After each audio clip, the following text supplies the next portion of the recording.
السلام علیکم۔ ویڈیو کی طرف جانے سے پہلے میری آپ سے گزارش ہے کہ آپ اس چینل کو ضرور سبسکرائب کریں تاکہ ہر نئی آنے والی ویڈیو آپ تک پہنچ سکے۔ حاجی حبیب 80 سال کے متحرک بزرگ ہیں۔ یہ حبیب رفیق گروپ کے سربراہ بھی ہیں اور پاکستان میں روس کے اعزازی کونسلر بھی۔ حاجی صاحب نے پوری زندگی حیات کے مختلف شیڈز بھی دیکھے اور بااثر اور عالم لوگوں کی صحبت میں بھی رہے، لہٰذا یہ معلومات اور تجربات کا بہت بڑا خزانہ ہے۔ یہ چند روز قبل اسلام آباد تشریف لائے اور مجھے ان کے ساتھ چند گھڑیاں گزارنے کا موقع ملا۔ یہ بار بار عبدالحمید عدم کے شعر بھی سناتے رہے اور اپنی زندگی کے تجربات بھی شیئر کرتے رہے۔ حاجی صاحب نے گفتگو کے دوران امریکہ کے سابق صدر براک حسین اوباما کے بارے میں ایک دلچسپ واقعہ سنایا۔ واقعہ کچھ یوں تھا کہ اوباما جوانی میں گھر سے سوٹ کیس لے کر اپنے ایک پاکستانی دوست صادق سے ملنے کے لیے نیو یارک آئے۔ اوباما نے فون کیا۔ صادق نے بتایا کہ میں جاب پر ہوں، آپ گھر کے سامنے بیٹھ جائیں، میں تھوڑی دیر میں آتا ہوں۔ اوباما ساری رات سوٹ کیس فٹ پاتھ پر رکھ کر اس کے اوپر بیٹھے رہے۔ صادق صبح کے وقت آیا اور انہیں ناشتے کے لیے ریسٹوران لے گیا۔ یہ صدارتی الیکشن کا زمانہ تھا، اخبارات الیکشن کی خبروں سے بھرے ہوئے ہوتے تھے۔ ریسٹوران کی میز پر اخبار پڑا تھا اور اخبار میں صدارتی امیدواروں کی تصویریں چھپی تھیں۔ اوباما نے اخبار اٹھا کر صادق سے کہا، میں سوچ رہا ہوں کہ میں صدارتی الیکشن لڑوں اور امریکہ کا پہلا سیاہ فام صدر بنوں۔ صادق نے کہہ کر لگایا اور جواب دیا، تم پہلے ناشتہ کر لو، صدارتی الیکشن کا فیصلہ ہم بعد میں کریں گے۔ حاجی حبیب صاحب رکے اور پھر فرمایا، یہ خواہش 90 کی دہائی میں دیوانے کا خواب تھی۔ کیونکہ براک حسین اوباما غریب اور بے آسرا بھی تھے، سیاہ فام بھی تھے اور ان کی رگوں میں مسلمان پروفیسر کا خون بھی تھا۔ چنانچہ کہا جاتا تھا کہ امریکی مر جائیں گے لیکن یہ کسی سیاہ فام کو صدر نہیں بنائیں گے۔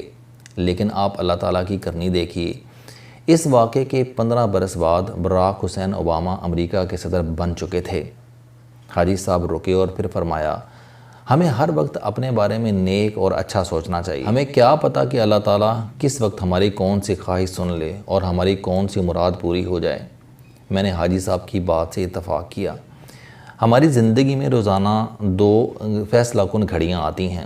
پہلی نیک خواہشات کی قبولیت کی گھڑی ہوتی ہے اور دوسری بری خواہشات کی منظوری کا وقت۔ ہندو جوتشی پہلی گھڑی کو شبھ گھڑی اور دوسری کو منحوس گھڑی کہتے ہیں۔ ہندو جوتشی صدیوں سے لوگوں کی کنڈلیاں جوڑ کر شبھ اور منحوس گھڑیاں نکالتے آ رہے ہیں۔ یہ لوگوں کو شبھ گھڑی میں اچھے اور نیک کاموں کا مشورہ دیتے ہیں اور منحوس گھڑی میں برے۔ ہندو اسٹرالوجسٹ صدیوں کی پریکٹس سے اس نتیجے پر بھی پہنچ گئے ہیں کہ انسان کا سایہ جب 7 فٹ لمبا ہو جاتا ہے تو وہ گھڑی اس کے لیے منحوس ہوتی ہے۔ یہ چند سیکنڈ کا دور ہوتا ہے لیکن اس کے اثرات صدیوں تک چلتے ہیں۔ انسان قبولیت کی گھڑیوں میں منہ سے جو بھی لفظ نکالتا ہے وہ پورا ہو جاتا ہے۔ ہندوستان کے پرانے بادشاہوں نے اپنے دربار میں جوتشیوں کا پورا اسکواڈ رکھا ہوتا تھا۔ یہ اسکواڈ ان کی شبھ اور منحوس گھڑیوں کا تعین کرتا تھا اور بادشاہ ان گھڑیوں میں بڑے فیصلے کرتے تھے۔ آسمانی مذاہب بھی اس فلسفے کو مانتے ہیں۔ آپ بنی اسرائیل کی قدیم کتابیں پڑھ لیں، بائبل کا مطالعہ کر لیں یا پھر احادیث دیکھ لیں، آپ کو جگہ جگہ اچھے گمان کی تلقین ملے گی۔ اچھا سوچو اور اچھا کہو، تم کسی کے بارے میں برا نہ سوچو، اور تم اگر کسی کے بارے میں برا کہو گے تو وہ پلٹ کر تمہاری طرف آئے گا، وغیرہ وغیرہ۔ یہ کیا ہے؟ یہ منحوس اور شبھ گھڑیوں کی آسمانی تعویلیں ہیں۔ میرے استاد کہا کرتے تھے کہ اللہ تعالیٰ نے کائنات میں سورج اور چاند کے اوقات کی طرح دعاؤں اور بد دعاؤں کی ریکارڈنگ کا سسٹم بھی بنا رکھا ہے۔ یہ سسٹم وقت مقررہ پر چلتا ہے اور وقت مقررہ پر بند ہو جاتا ہے۔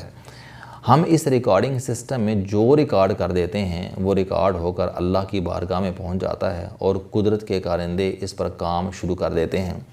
نماز اور نماز کے دوران دعا، مسلسل تسبیحات اور ان تسبیحات کے درمیان مسلسل دعائیں، ہر اچھی یا بری خبر پر کلمہ خیر اور لوگوں کو دیکھ اور سن کر اور ان کے ذکر پر اچھے الفاظ کی ادائیگی، یہ سب قدرت کے اس نظام کی موجودگی کا ثبوت ہیں۔ ہمارے بزرگوں نے تجربات سے سیکھا کہ انسان کو قدرت کے ریکارڈنگ سسٹم میں اچھی باتیں ریکارڈ کرانی چاہئیں۔ انسان کو اچھے پھل ملیں گے اور ہم اگر برا سوچیں گے یا برا چاہیں گے تو ہمارے ساتھ بھی برا ہوگا۔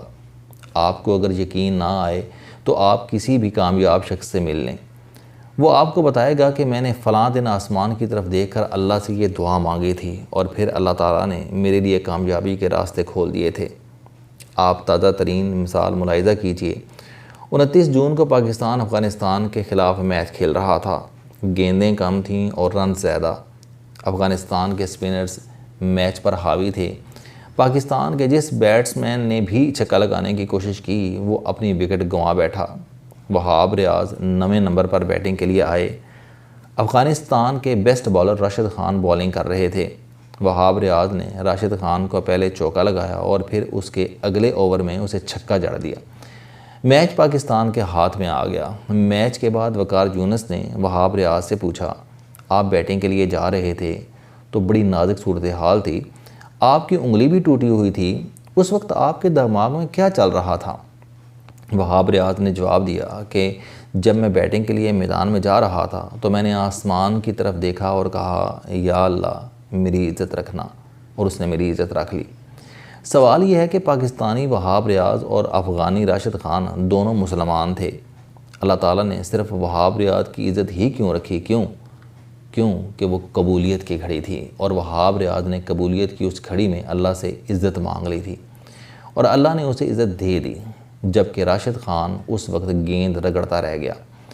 آپ اسی طرح کسی دن ناکام، برباد اور ہزیمت کے شکار لوگوں کے بارے میں بھی ریسرچ کر لیں، آپ یہ دیکھ کر حیران رہ جائیں گے کہ یہ لوگ آج جس صورتحال کا شکار ہیں، یہ صورتحال کسی دن ان کے منہ سے نکلی تھی۔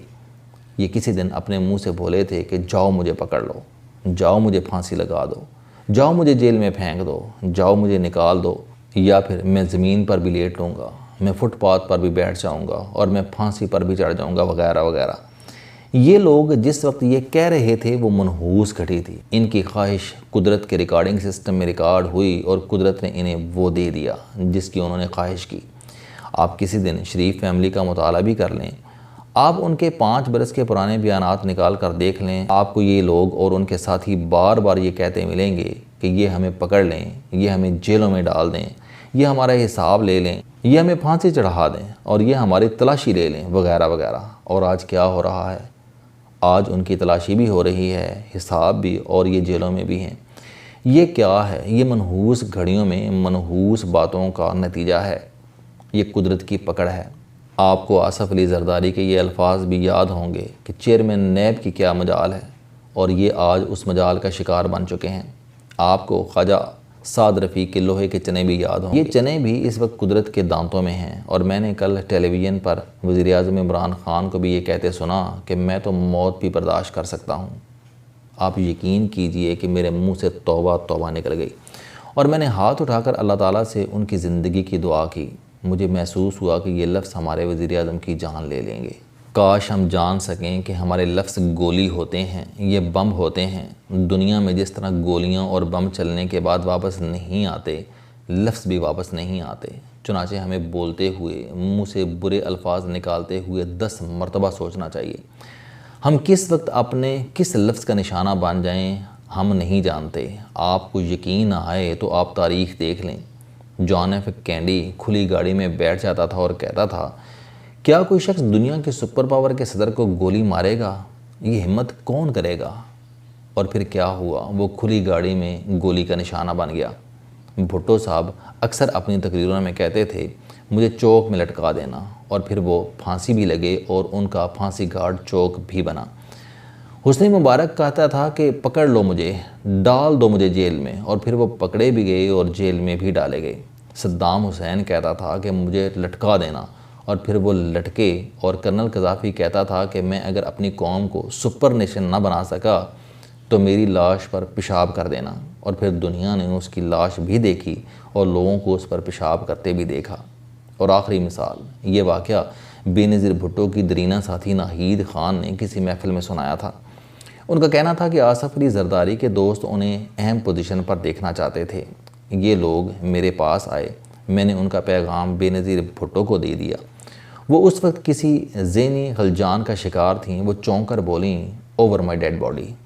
میں خاموش ہو گئی، لیکن اللہ کی کرنی دیکھیے کہ بے نظیر بھٹو شہید ہوئیں، اور ان کی ڈیڈ باڈی پر زرداری صاحب پارٹی کے چیئرمین بھی بنے اور صدر بھی۔